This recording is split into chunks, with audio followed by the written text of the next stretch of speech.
சமீபத்தில் எங்கள் அவசர சிகிச்சை பிரிவுக்கு ஒரு 48 வயசு பேஷண்ட் வந்தாங்க. அவரால் சரியாக பேச முடியல. பேசின வார்த்தைகள் குளறுது. உடம்போட ஒரு பக்கம் கை கால்கள் தூக்கவோ அசைக்கவோ முடியல அப்படின்னு சொல்லிட்டு கூப்பிட்டு வந்தாங்க. இது ஸ்ட்ரோக்கான அறிகுறி மாதிரி தெரிஞ்சுது. உடனடியாக அவரோட வைட்டல்ஸ் செக் பண்ணோம். அதாவது அந்த பேஷண்ட்டோட ஆக்சிஜன் லெவல், ரத்த அழுத்தம், பல்ஸ், சுகர் லெவல் எல்லாத்தையும் டெஸ்ட் பண்ணோம். ரேபிட் நியூரலாஜிக்கல் எக்ஸாமினேஷன் செஞ்சு பார்த்தோம். அதில் பக்கவாதத்துக்கான அறிகுறிகள் மிக தெளிவாக உறுதியாச்சு. ஸ்ட்ரோக்னு சொன்னாலே நம்ம கடந்து செல்கிற ஒவ்வொரு நொடியும் ரொம்ப ரொம்ப முக்கியம். இதை கோல்டன் ஹவர்னு சொல்லுவோம். அடுத்ததாக பக்கவாதத்துக்கு 2 முக்கிய காரணம் உண்டு. ஒன்று மூளையில் ஏற்படுற இரத்தக்கட்டு, அதாவது இரத்த ஓட்டத்தால் பாதிப்பு. இன்னொன்று இரத்த கசிவு.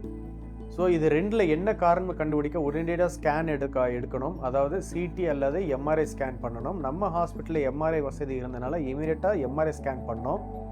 ஸ்ட்ரோக் சிகிச்சையில் அமெரிக்கன் ஸ்ட்ரோக் அசோசியேஷன் பரிந்துரைப்படி பேஷண்ட் வந்ததும் ஃபர்ஸ்ட் 20 மினிட்ஸில் முதல் கட்ட பரிசோதனைகள் முடிஞ்சிடணும்.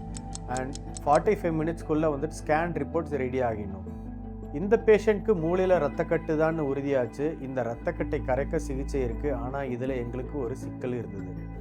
அவரோட பிளட் ப்ரெஷர் 200க்கு 120 ரொம்ப அதிகமாக இருந்துச்சு. இந்த நிலையில் ரத்தக்கட்டை கரைக்கிற மருந்து கொடுத்தா அது ரத்த கசிவில் கொண்டு போய் விடுறதுக்கான வாய்ப்பு இருக்குது. அதனால் முதல்ல நாங்கள் ப்ரெஷரை குறைக்கிற மருந்தை கொடுத்து ரத்த அழுத்தத்தை ஒரு சேஃபான அளவுக்கு, அதாவது 180க்கு கீழே குறைச்சோம். அதுக்கப்புறம் அந்த பிளட் கிளாட்டை கரைக்கிற மருந்தை கொடுத்தோம்.